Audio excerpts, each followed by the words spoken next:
Harga cabai rawit berkualitas di pasar tradisional Batu Merah Kota Ambon kini dijual pedagang di angka 50 hingga 70 ribu rupiah per kilonya. Sedangkan cabai yang didatangkan pedagang menggunakan transportasi udara dijual di angka 40 ribu hingga 50 ribu rupiah per kilogram.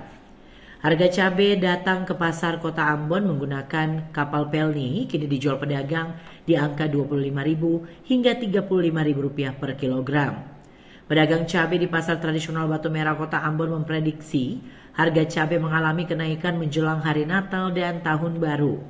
Kenaikan harga cabai saat menjelang Natal dan Tahun Baru 2026 dikarenakan tingginya permintaan komoditas cabai di kalangan masyarakat di Kota Ambon pada waktu bersamaan. Tapi kalau sudah menjelang Natal, biar stok banyak tapi permintaan juga banyak.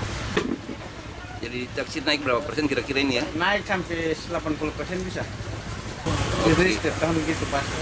Paling-paling antara 1-2 jenis barang saja yang harga stabil. Kayak tomat tetap stabil, maksudnya kisaran 10 ribu.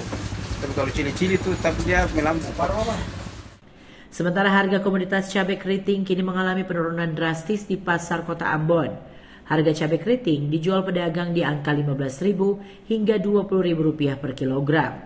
Sebelumnya harga cabai keriting dijual pedagang di angka 30 hingga 40.000 rupiah per kilo. Penurunan harga cabai keriting dikarenakan pasokan cabai keriting di daerah sentra produksi kini tergolong banyak di samping pasokan cabai yang tiba menggunakan kapal Pelni. Ridwan Makassar, Samsudin Sanduan melaporkan.